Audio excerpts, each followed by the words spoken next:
Bonjour, bonsoir, mes bien-aimés dans le Seigneur. C'est les frères Sébastien. Je suis avec mes deux frères ici présents, ainsi que les frères et sœurs qui sont dans l'ombre, qui ne souhaitent pas se faire voir. Je vais laisser mes deux frères se présenter. En tout cas, soyez bénis. Alors moi c'est le frère Rudy.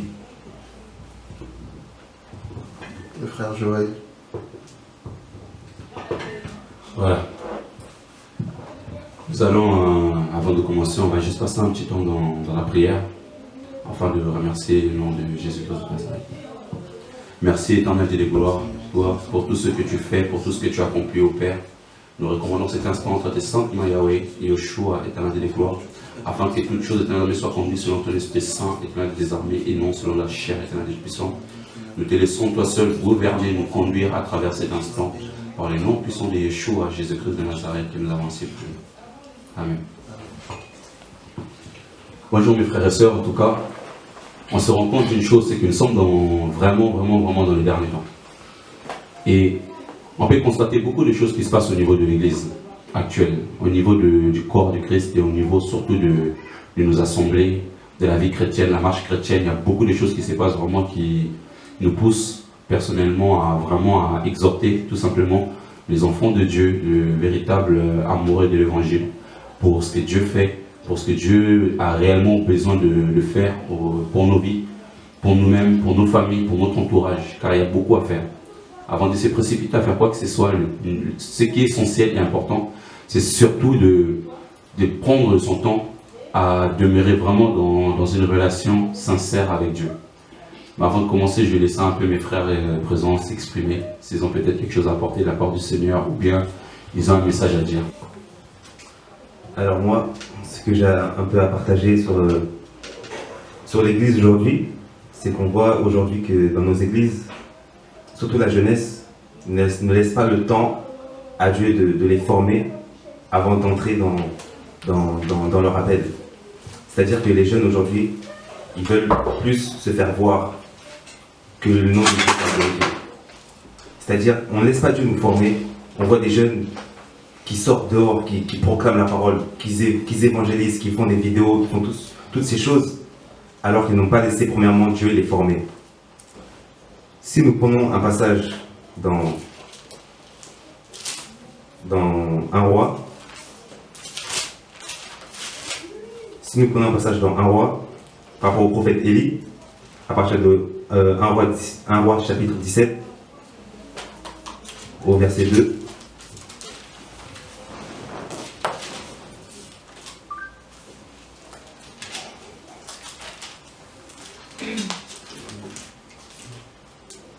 Puis la parole de Yahweh vint à lui en disant, « Va-t'en d'ici et tourne-toi vers l'Orient. Cache-toi près du torrent de Kérit, qui est en face du Jourdain. Tu boiras de l'eau du torrent, et j'ai commandé au corbeau de t'y nourrir. » Il partit donc et fit selon la parole de Yahweh, et il s'en alla et demeura au torrent de Kérit vis-à-vis du Jourdain. Quand on prend ce passage, on voit que Élie, avant de faire toutes les choses que Dieu l'a appelé à faire, Dieu a d'abord pris Élie et l'a mis à part. Il a pris Élie et il l'a amené dans un désert. Dans ce désert-là, c'est là que Dieu l'a formé. On dit que Élie était près du torrent, c'est près du torrent, et Dieu lui a demandé de boire l'eau du torrent, l'eau qui signifie la parole. C'est-à-dire que Dieu a pris Élie, l'a mis dans un désert afin de lui enseigner davantage sa parole, afin que Élie soit totalement affermi, afin que Dieu puisse l'enseigner, afin que Élie soit prêt à l'œuvre à laquelle Dieu l'appelle. Et aujourd'hui, dans la jeunesse, c'est totalement le contraire dans nos églises. On voit que les jeunes sortent, ils évangélisent, ils font toutes ces choses, mais ils ne laissent pas le temps à Dieu, à Dieu de les former. Ils ne laissent pas le temps d'être enracinés en Jésus. Ils ne laissent pas le temps d'être façonnés. Et quand on regarde par rapport à Élie, après toutes les choses qu'il a fait, que ce soit quand il s'est confronté face au prophète de Baal et toutes ces choses, il a tenu, il a résisté, il a vaincu. Pourquoi? Parce qu'il a laissé d'abord Dieu le façonner, il a laissé d'abord Dieu le former, avant qu'il soit prêt. Il a laissé Dieu le préparer totalement afin de rentrer là où Dieu l'appelle. C'est après que Dieu l'ait bien préparé, c'est là que Dieu lui a dit, va te présenter au roi Achab. Après sa formation, après toutes ces choses. Et aujourd'hui, on se lève, on ne laisse pas le temps à Dieu. On ne laisse pas le temps à Dieu. Et quand on regarde toutes les choses que Élie a fait, même quand il s'est rendu chez la veuve de Sarepta, on voit que quand son enfant est décédé, cette femme dit à Élie, qui a-t-il entre toi et moi, homme de Dieu? Cette même phrase, c'est la même phrase que les démons disaient à Jésus. Qui a-t-il entre toi et moi? Parce que Élie reflétait la sainteté de Dieu. En lui, il avait le caractère de Jésus. Il avait la nature de Dieu. Il ressemblait au Père. Et avant toute chose, avant de rentrer dans l'œuvre, avant d'évangéliser, de faire toutes ces choses, il faut d'abord que nous ressemblons au Père. Parce qu'on ne peut pas transmettre la vie si nous-mêmes nous n'avons pas la vie. Parce que la parole, elle est esprit et vie. On ne peut pas sauver des personnes si nous-mêmes ne sommes pas sauvés. On ne peut pas transmettre la vie si nous-mêmes, au-dedans de nous, nous avons des choses. Nous pratiquons le péché de toutes sortes de choses. On ne peut pas transmettre la vie. Puisque la parole dit que le royaume de Satan n'est pas divisé. Comment je peux transmettre la vie à une personne si moi-même j'ai des choses en moi qui procurent la mort? C'est pas possible. Soit nous sommes de Dieu et nous transmettons la parole que nous allons sortir de notre bouche va transmettre la vie, va transmettre la lumière. Dieu, dans sa parole, dit que nous sommes le sel de la terre. Nous sommes la lumière. De cette lumière, les personnes qui sont dans les ténèbres vont être éclairées par cette lumière. Mais si nous-mêmes, cette lumière est cachée par plusieurs péchés, si nous vivons dans le péché, comment cette lumière peut luire? Comment des personnes peuvent être touchées? Donc voilà ce que j'ai à partager. En tout cas, je bénis tout simplement le nom du Seigneur. Je le soucie mon frère, s'il a quelque chose à s'exprimer, à dire. Pour compléter ce que disait mon frère, dans Genèse 2, au verset 7, il est dit: Or Yahweh Dieu forma l'homme de la poussière de la terre, et il souffla dans ses narines un souffle de vie, et l'homme devint une âme vivante. Aussi Yahweh Dieu planta un jardin en Éden, du côté de l'Orient, et il y mit l'homme qu'il avait formé. Ça veut dire, après il est dit que Dieu a donné des instructions à Adam de faire ça, de donner les noms aux animaux par exemple. Et en fait, Dieu a pris le temps de le former. Ça veut dire, on est peut-être pressé parce que je sais pas en fait, il y a le feu qui vient en toi et tout ça. Tu es nouveau dans la conversion, qu'est-ce que tu veux? En fait, tu veux prouver à Dieu, tu veux prouver à l'homme que tu es quelqu'un, mais pourtant on n'est rien. Et si on regarde la vie de Moïse, qu'est-ce qui s'est passé? Dieu a créé une situation pour que Moïse, en fait, il quitte le monde, qui est l'Égypte. Dieu a créé une situation, parce que dans l'Égypte, on retrouve aussi l'époque de Babylone, où il s'agissait de construire ce tour-là, ce grand tour et tout ça, parce que l'homme voulait atteindre l'illumination. Et Pharaon voulait faire la même chose. Et Dieu a touché Moïse. En gros, il a créé une situation où Moïse a tué quelqu'un pour le faire sortir de là. Quand Dieu exige quelque chose, que tu veuilles, que ça prenne du temps ou quoi que ce soit, ça arrivera. En fait, il faut de la patience. C'est-à-dire, laisser le temps pour que Dieu te forme. Donc Moïse, Dieu l'a sorti d'Égypte, il l'a ramené dans le désert. Et là-bas, il a été formé. Il a été formé, il a été formé, il a été brisé. Et là, Dieu l'a visité. Donc, avant toute chose, on va dans le désert où tu rencontres Dieu. Et donc là, Dieu s'est révélé à Moïse, étant Yahweh, je suis. Et Dieu lui a dit, va. Dieu, d'abord, on fait les choses par amour. Par amour pour Dieu, même pas par amour pour l'homme. Parce qu'en fait, Dieu va te mettre la compassion de l'homme. Il va te mettre à t'inquiéter pour ceci, cela, pour un peuple, pour une famille et tout ça. Et là, en fait, il va, dans tous les cas, il va te diriger. Mais c'est pas pour autant que tu dois de toi-même te dire que voilà, je suis arrivé. Parce que personne n'est arrivé. En tout cas, que Dieu soit tout simplement glorifié. Nous bénissons en tout cas le nom du Seigneur Jésus-Christ pour ce qu'il fait et pour des choses que j'ai vraiment à cœur, surtout de partager à la jeunesse. C'est vraiment, premièrement, dans le dernier temps. La Bible nous parle de Matthieu, que dans le dernier temps, il y aura, Dieu dit que l'ivraie et le blé doivent croître ensemble. Donc, qui est l'ivraie, qui est le blé? On se rend compte aujourd'hui qu'on se mélange tous. On est tous mélangés, mais peut-être chacun a sa vision. Chacun a sa manière de voir les choses. Chacun a sa manière de l'apercevoir l'évangile. On n'est pas tous dans le même accord au niveau de la doctrine. Mais on verra que non, il faut tous s'assembler parce que soi-disant il y a l'amour de Dieu. Mais si déjà les bases ne sont pas les mêmes, comment est-ce qu'on peut dégager le même amour? Est-ce que véritablement ce Christ qui est à la base de tout? C'est là où il faut beaucoup se poser des questions. Mais il faut savoir que la marche chrétienne tourne autour d'une seule chose, premièrement, c'est l'intimité avec Dieu. Une relation avec Dieu. Déjà, il faut savoir que la mission que Christ avait sur terre, premièrement, c'était l'œuvre de la croix, mais c'était afin de recréer cette relation, de nous réconcilier avec le Père. de créer cette relation entre nous et le Père. Parce que cette relation, on l'avait perdue de le jardin. De lors, lorsque l'homme avait péché, on dit quoi? C'est le péché qui nous éloigne de Dieu. De lors, c'est l'instant où l'homme avait péché, c'est-à-dire le péché nous a éloignés du Seigneur. Alors que l'homme, Adam, dans le jardin, était dans la gloire. Mais à cause du péché, le Seigneur s'est éloigné de lui. Et on a cette nature adamique. C'est pourquoi dans les temps dans lesquels nous sommes, il faut d'abord prendre conscience d'une seule chose, déjà c'est que Christ est mort pour nous afin de nous rétablir. C'est-à-dire il est mort pour nous, pour une chose, pour nous délivrer de quoi? De l'ignorance. La Bible déclare que l'homme, mon peuple, périt faute de connaissance. Donc premièrement, Dieu est venu nous délivrer de l'ignorance. Aujourd'hui on veut courir derrière le miracle, toutes ces choses, alors que la première des choses à laquelle il faut se rendre compte, c'est de savoir qui est véritablement Jésus-Christ. Qui est Yeshua, qui il est au sein de ta vie, qui tu suis, qui tu sers. C'est là qu'il faut se poser la question. C'est un chrétien qui marche, qui s'est dit marcher avec le Seigneur, mais qui n'a pas de relation avec Dieu, n'est pas un chrétien. Parce que Christ lui-même avait une relation avec le Père. Jésus lui-même, étant que le Dieu véritable, il est 100% Dieu, 100% homme. Mais étant que le Dieu véritable, il avait une relation avec le Père. On va même prendre un exemple sur Jésus lui-même. Paul nous dit dans le livre des Corinthiens que soyez des imitateurs. En gros, on doit être des imitateurs de Jésus-Christ. Pourquoi nous devons être à l'image de Jésus? Pourquoi est-ce que nous devons être des imitateurs de Jésus-Christ? Premièrement, il faut se rendre compte d'une chose. Christ est né. On a parlé de Jésus-Christ avant qu'il soit né et lorsqu'il est venu au monde. On sait que Christ était né dans une étable, de dans une étable. Mais la manière dont Jésus-Christ était né, déjà regardez-vous, celui qui est Dieu, celui qui est le roi des rois. Mais à la place d'aller naître, même à la place de naître, au lieu même d'aller naître dans, je sais pas, dans un hôpital 4 étoiles, ou je ne sais qu'est-ce que je pourrais dire, au lieu de naître dans des grands hôpitaux, on peut dépenser de l'argent, mais celui qu'on appelle le roi des rois, il va aller naître où? Dans une étable. Il y avait des moutons, si c'est de vaches, ou de je ne sais pas quoi. Mais imaginons déjà l'humilité que le Père pouvait avoir. Christ est né dans une étable. Premièrement. Mais lui qui est Dieu, lui qui est roi. Là seulement il va naître. En plus de ça, après sa naissance, il va être caché. Il est Dieu, il est venu pour une mission, mais il est caché. Pendant 30 années, Christ était caché.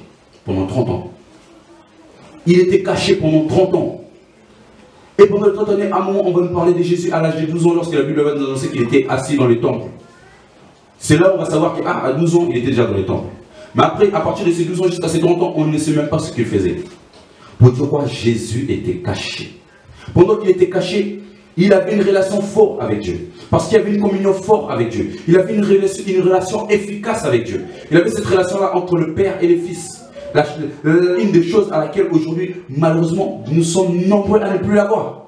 Mais Christ avait une relation forte. Je prends un exemple. Satan, Lucifer. Il était un adorateur du Seigneur. Satan qui est Lucifer était un adorateur. Il était dans le ciel autrefois, quand il était adorateur, avant de tomber dans la rébellion, toutes ces choses. Mais il a été précipité sur terre. Mais qu'est-ce qu'il a perdu? Il a perdu la présence de Dieu. Satan venant sur terre, il a perdu la présence de Dieu.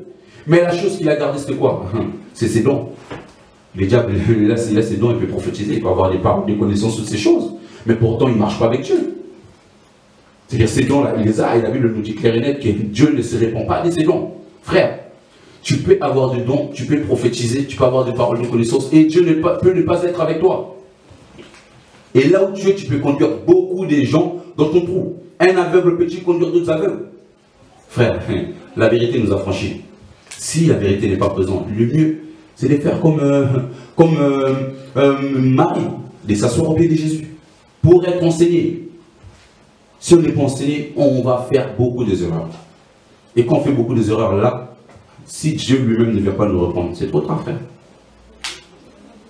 La Bible même nous dit que dans ces derniers temps, on est arrivé dans un temps d'apostasie où beaucoup abandonneront la foi. Dans un temps où, regardons nous-mêmes autour de nous. Combien d'entre nous abandonnent la foi? Les temps sont durs. Beaucoup commencent à voir de plus en plus la vie chrétienne est dure, donc ils arrêtent avec Christ. Ils préfèrent retourner aux choses du monde. Nous ne disons pas être parfaits, mais c'est la grâce de Dieu qui nous maintient. Il y a des moments où on peut tomber, mais par la grâce de Dieu, on se relève, plus fort et déterminé pour le royaume de Dieu. Mais pour éviter toute chute, il faut avoir une communion avec Dieu, une relation avec Dieu. Sans avoir une relation avec Dieu, frère, on chute. Mais les hommes aujourd'hui n'ont plus de relation avec Dieu. Et c'est l'une des choses qui est triste. Aujourd'hui, beaucoup courent après ceci, cela, mais n'ont pas de vision. Ils ne savent pas, mais à quoi Dieu m'appelle. Quelle est la raison pour laquelle le Seigneur m'appelle? Quelle est la mission à laquelle Dieu m'appelle? On veut être auprès de Jésus. Nous attendons son retour. On veut être auprès de Jésus. Mais si nous voyons nos frères s'égarer tout simplement, on se doit de leur avertir. On ne veut voir personne se perdre. Combien de frères étaient avec nous aujourd'hui, malheureusement, ne le sont plus? Combien ont abandonné la foi? Combien sont tombés, ne serait-ce qu'une fois, il n'a plus cette capacité de se relever et se dit c'est bon, c'est fini pour moi? Combien?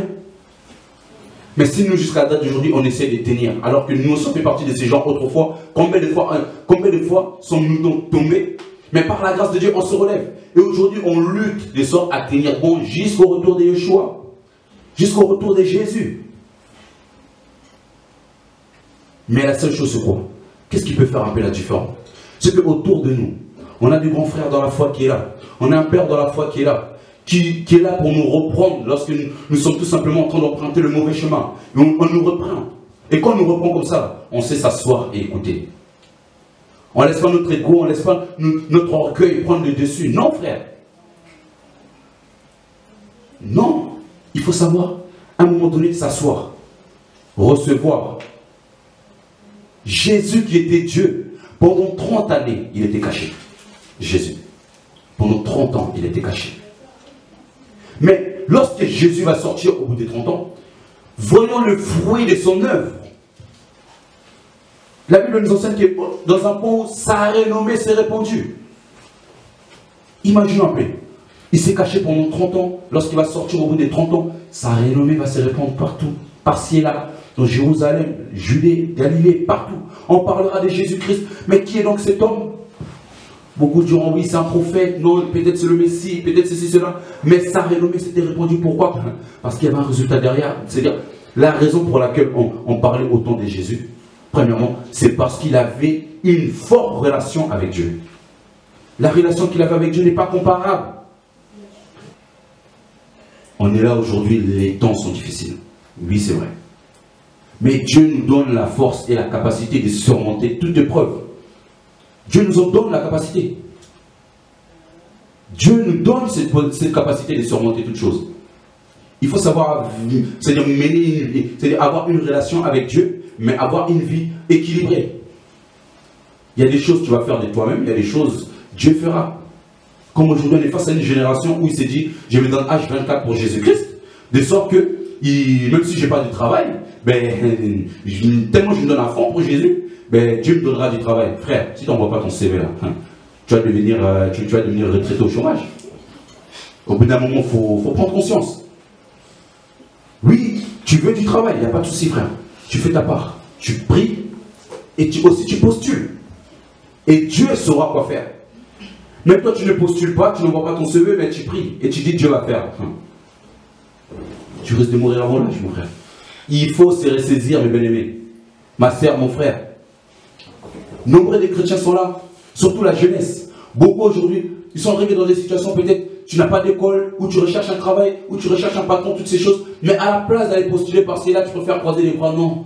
Moi, c'est seulement dans ma chambre, intimité avec Dieu, j'ai pris, Dieu va faire, Dieu va faire, Dieu va faire. C'est bien, continue. Oui, il arrive même à bac plus 2, plus 3, tu vas arriver à bac moins 2, moins 3, moins 4, tu vas perdre des années. Il faut se ressaisir. On est arrivé dans un temps où il faut qu'on se prenne en main.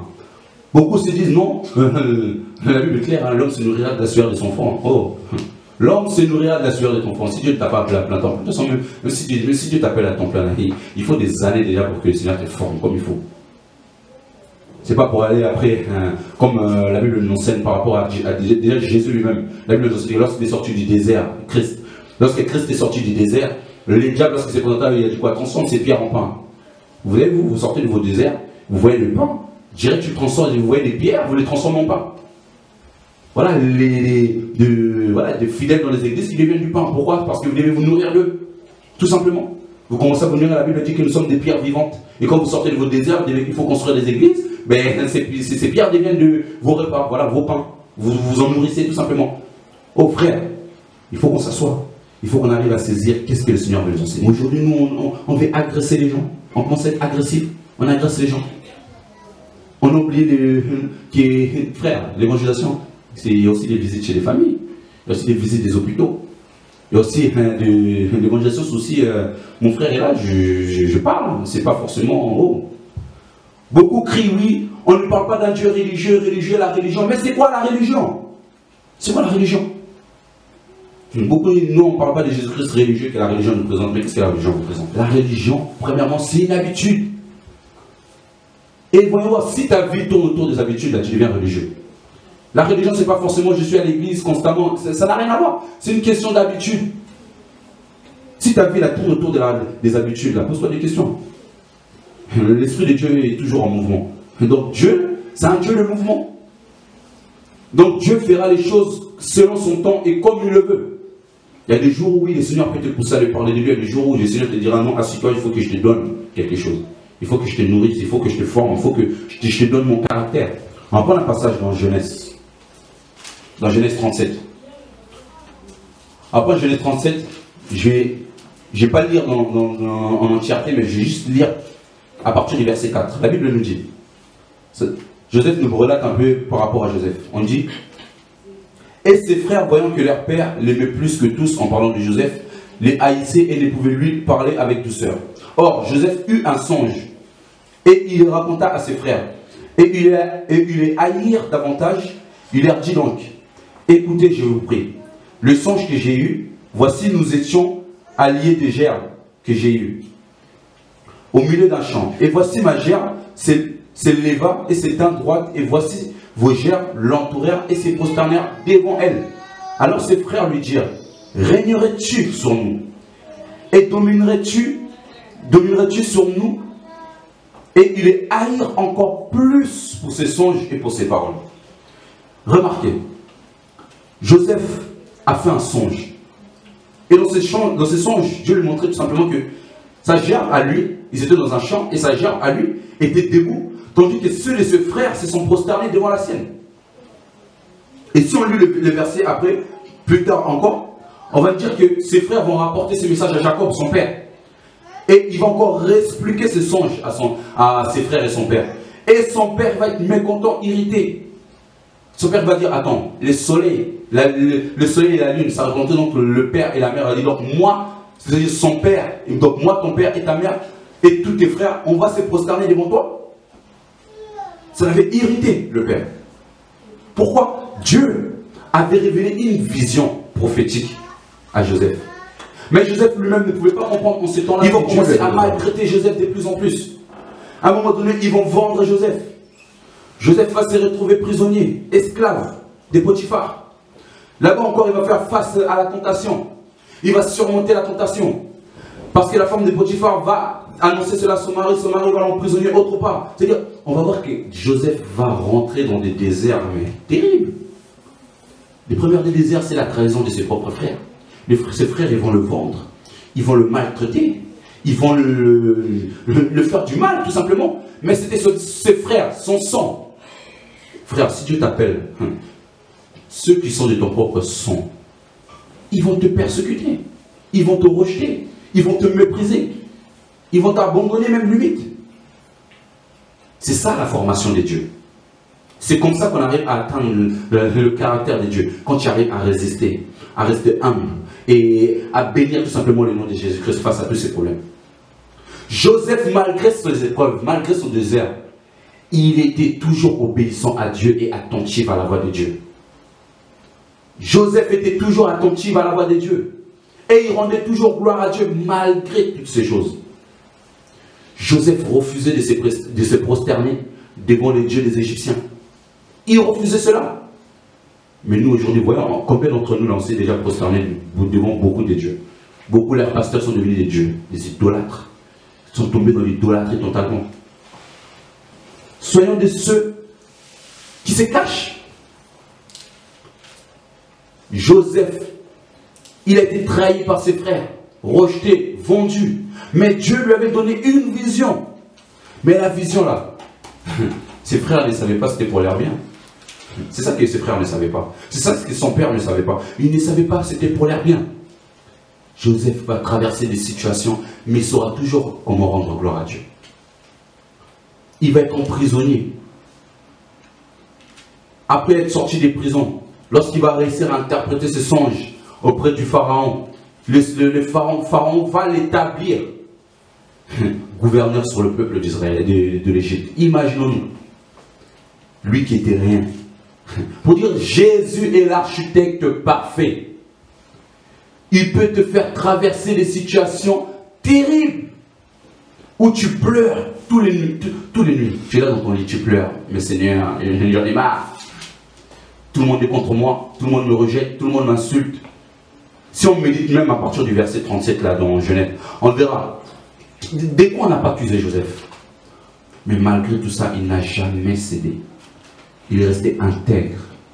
Et au milieu de cette génération, est-ce que lorsque Dieu parle de toi, il dit que tu es intègre, que tu es juste? La finalité, c'était quoi? On va voir que Joseph va se retrouver sur le trône. Il sera à côté du pharaon. Il va gouverner l'Égypte aux côtés du pharaon. Et la famine va frapper le peuple d'Israël là où ils vont être.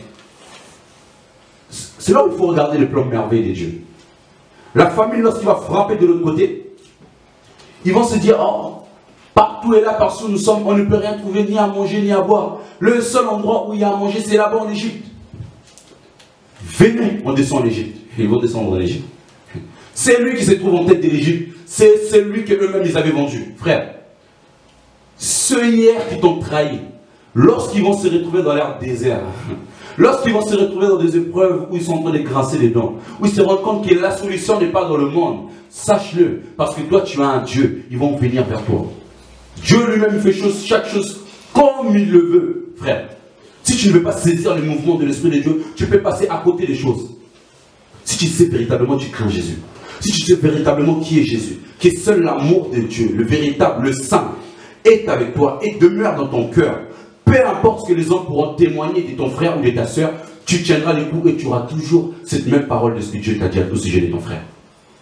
Même si hier ton frère était tombé, ta soeur était tombée, frère, même si on essaie de te remonter contre ton frère ou ta soeur, tu vas toujours garder une seule chose dans ton cœur. C'est la parole que Jésus-Christ a dit.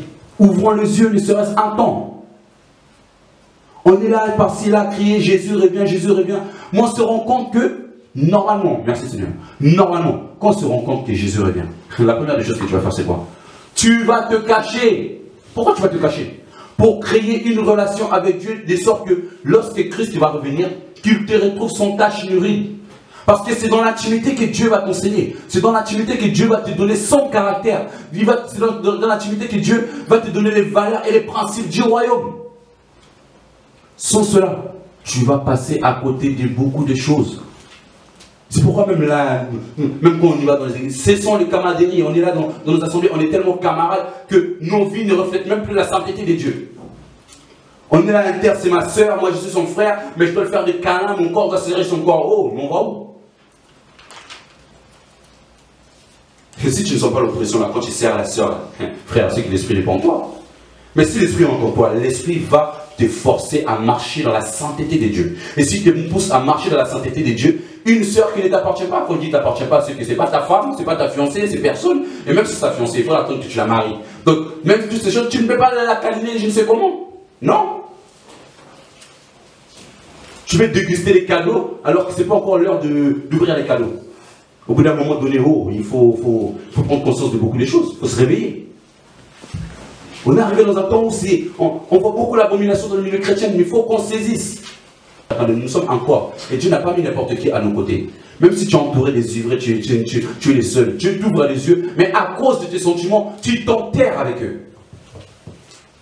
Il faut qu'on se ressaisisse au bout d'un moment. Jésus revient, mais beaucoup ne prennent pas conscience. Les signes des temps sont là. On voit les signes des temps. Aujourd'hui, on va refuser le désert. Dès qu'il y a le rejet, oh non, moi je ne peux pas être rejeté de mon frère, je l'aime tellement. Tu vas tout faire pour revenir avec. Frère, mais tu vas t'enfoncer dans le même trou. Les sentiments. C'est à cause des sentiments que nous tuons l'œuvre de Dieu.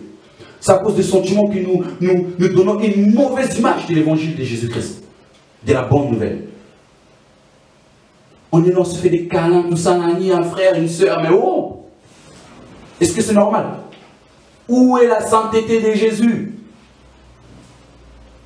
Si tu as la sainteté là, même moi, si j'ai envie de m'approcher de toi à cause de ta sainteté, je ne peux même pas te prendre dans mes bras. Je ne pourrais même pas. Je me rends compte que, ah non, cette soeur-là, si je la tiens, je peux me chiffrer. Non. Le frère là-bas, je peux même pas la toucher. Non. Il faut que l'on prenne conscience de toutes ces choses, de la marche chrétienne. Parce que la Bible nous dit que je viendrai chercher une église sans tache d'hérite, frère. Il faut que Dieu te retrouve sans défaut. Tu t'es converti, oui, il n'y a pas de souci. Tu as abandonné le passé, il n'y a pas de souci. Mais laisse-moi te rappeler une chose qui est primordiale. La Bible dit, déclare ceci dans Hébreu là-bas. Recherchez la paix avec tous.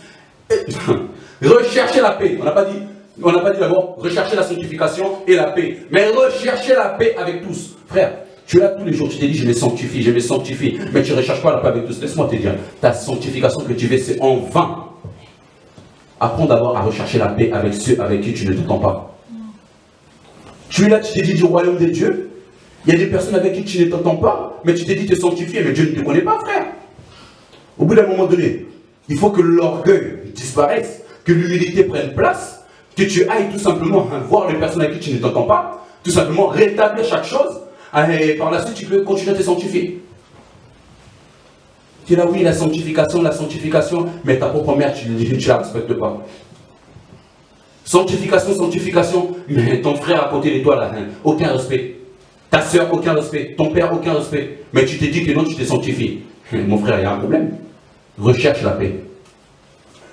Là, aujourd'hui, mon frère, ma soeur, je ne sais pas, toi, que rien. Va chercher la paix avec les personnes avec qui tu ne t'entends pas. Sinon, ta sanctification, là, tu es là, oui, je suis dans la sanctification, mais tu n'es pas dans la sanctification. Tu te mens à toi-même. Tu te mens à toi-même. Si tu veux demeurer dans la sanctification là, il faut que non seulement les hommes, c'est-à-dire les hommes, ceux qui t'entourent, ceux qui t'observent, ou ceux avec qui tu étais, te trouvent, c'est-à-dire ils n'aient rien à te reprocher. Il faut que beaucoup te reprochent quelque chose, si on veut te reprocher quelque chose à l'évangile et que dans ton cœur, c'est que tu marches de la vérité, gloire à Dieu.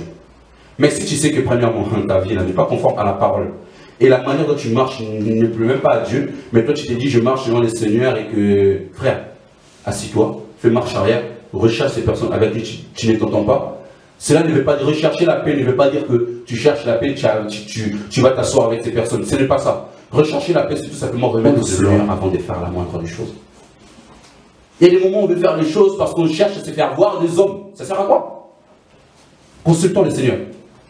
Cessons de montrer aux hommes à tout prix que j'ai une grâce, que Dieu m'a attribuée. On n'a pas besoin de voir cela, frère. On n'a pas besoin de voir cela, ma soeur. Cache-toi. Si Dieu te dit, va ici, tu y vas. Il y a des moments où il faut savoir faire la différence entre la voie de Dieu et la voie du malin. La voie du malin peut te conduire dans l'erreur. Comme Saoul, dans la précipitation, il s'est égaré. Et Dieu a suscité un autre roi. Et dans ta précipitation, tu peux t'égarer dans ta mission. Aujourd'hui, beaucoup deviennent des évangélistes dans nos réseaux sociaux. Des femmes évangélistes. Normal. Parce que j'évangélise, je suis évangéliste. C'est bien. Que Dieu soit loué. Mais retournez dans vos grottes, vous cachez. Dieu a besoin de vous, mais là où vous devez vous cacher. Dieu peut parler à beaucoup de personnes tellement ils sont exposés. Comment est-ce que le Seigneur peut vous parler? Après, beaucoup vont dire, mais moi Dieu ne me parle pas, Dieu ne me parle pas. Mais t'es H24, entre parenthèses, soi-disant dans l'œuvre. Comment veux-tu que Dieu te parle? Tu parles tout le temps. Mais Dieu, à quel moment il pourra te parler? Frère, revenons à Jésus. Il a dit, il est venu chercher le cœur des enfants perdus afin de le ramener vers le Père. Il a dit, il est venu mourir à la croix afin de nous réconcilier avec le Père. Aujourd'hui, à travers le sacrifice de Jésus-Christ, à travers son sang qui a coulé, on a été réconciliés avec le Père. Et parce que nous avons été réconciliés avec Jésus-Christ, aujourd'hui nous ne formons qu'un avec Yahweh. Aujourd'hui, nous ne sommes qu'un avec Dieu. L'Esprit de Dieu habite en toi et à travers l'Esprit de Dieu, Dieu veut t'enseigner beaucoup des choses essentielles de la vie, dans l'humilité. Donc, apprenons à demeurer ferme dans la parole de Dieu. Apprenons à rechercher la face de Dieu, à être dans l'intimité avec Dieu. Attendons-nous encore plus de la part du Seigneur. Prions pour les nations, prions pour nos pays, prions pour nos villes, nos quartiers, notre environnement, les villages par-ci et là, l'Afrique, l'Amérique, l'Europe, l'Asie, tous ces continents. Prions pour toutes ces, c'est-à-dire pour cette génération à laquelle nous sommes. Prions pour le frère hier qui marchait avec nous, qui ne sont plus. Prions pour les frères hier qui étaient dans l'évangile, qui sont tombés, qui ne peuvent plus se relever. Prions pour toutes ces personnes dans le secret. Prions sans nuit blanche, à demeurer dans la prière pour ces personnes. Si l'Esprit te pousse à jeûner, jeûne pour ton frère, pour tes soeurs, et ne jeûne pas pour l'onction. Parce que à force de jeûner pour l'onction, tu risques d'obtenir l'onction du diable lui-même, pas l'onction de Dieu. Mais jeûne pour le Seigneur pour lui-même, et tu verras tout ce que Dieu va faire. Jeûne pour l'œuvre, jeûne pour la mission à laquelle Dieu t'a appelé. Jeûne pour les âmes dans le monde. Jeûne pour ta propre famille, pour tes frères qui t'entourent dans ta maison, dans ton foyer. Jeûne pour eux. Et tu verras tout ce que Jésus-Christ va faire dans ta vie. Tu verras tout ce que Christ va faire dans ton foyer. Ne jeûne pas pour l'onction. On ne peut pas jeûner pour l'onction. Ceux qui jusqu'à la date d'aujourd'hui, qui continuent encore à jeûner pour l'onction, n'ont pas rien compris de l'évangile. Où avons-nous vu Paul jeûner pour l'onction? Où avons-nous vu Jean-Baptiste jeûner pour l'onction? Où avons-nous vu le Christ jeûner pour l'onction? Jésus lui-même? Ou les apôtres? Ou Étienne? En quel moment de la parole on a vu qu'il gênait pour à tout prix recevoir la puissance du Saint-Esprit au quadruple? On n'a jamais vu. Mais tellement, la Bible nous dit, tellement ils étaient là toujours dans la prière, le partage, parce qu'ils avaient ces fardeaux dans leur cœur, les âmes, l'évangélisation, ils avaient ça, ils priaient, ils intercédaient, jusqu'à ce que l'Esprit va tomber sur eux, à deux là-bas, l'Esprit va tomber sur eux. Ils étaient tellement remplis, beaucoup de choses vont les accompagner. Mais après la mort de Jésus-Christ, il y a eu un temps où ils étaient cachés. Mais nous là, on vient au Seigneur, on ne se cache pas, on s'expose, frère. Il est temps pour nous de se remettre entre les mains de Jésus-Christ. Revenons à Jésus-Christ. Revenons à Dieu. Revenons à Dieu. C'est vraiment le message que le Seigneur me poussait vraiment à partager. Comme le message que le frère avait donné tout à l'heure dans Hawa, quand Dieu s'adresse à Élie, il dit à Élie, va, cache-toi. Donc Élie est parti se cacher pour un tout. Et quand Élie va sortir de sa cachette, il y a beaucoup de choses qui vont suivre Élie. Moïse, en sortant de l'Égypte, il va être caché. Il était un Égyptien là-bas, il parlait comme les Égyptiens. Tellement Dieu va tellement le briser comme il faut, il va bien le tailler comme il faut. À un moment donné, même quand Dieu va vouloir même l'envoyer en mission, il va carrément dire au Seigneur, je ne sais même plus parler. Pour dire, alors que lorsqu'il était Égyptien, il parlait très bien. Je ne sais même plus parler. Pourquoi? Tellement il a été taillé.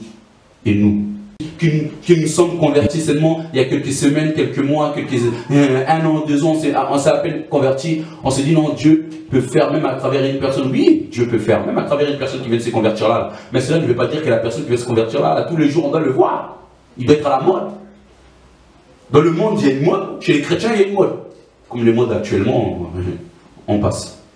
Mais il y a des modes. La mode même, c'est la religion, la mode. L'habitude, là, c'est la religion. C'est des habitudes. La religion, que Dieu soit loué. En tout cas, je bénis tout simplement le Seigneur, notre Dieu, pour tout ce qu'il fait. Et je prie véritablement Dieu que beaucoup de personnes puissent prendre conscience tout simplement que Jésus revient. Celui qui est Dieu véritable, le Saint du Saint, le Tout-Puissant, l'admirable conseiller. C'est lui seul, et lui seul l'unique, l'alpha, l'oméga, le commencement, la fin, le Tout-Puissant, Elohim. Il revient. Et on voit de plus en plus d'enfants de Dieu reçoivent de messages de la part du Seigneur, des songes, de prophéties, ceci, cela. On sent à quel point Christ revient. En tout cas, nous bénissons le nom du Seigneur Jésus-Christ de Nazareth et continuons à persévérer dans la prière et dans l'intimité avec Dieu. Que seul Jésus-Christ soit glorifié pour le siècle des siècles, au nom puissant de Yeshua. Que Dieu soit loué. Amen.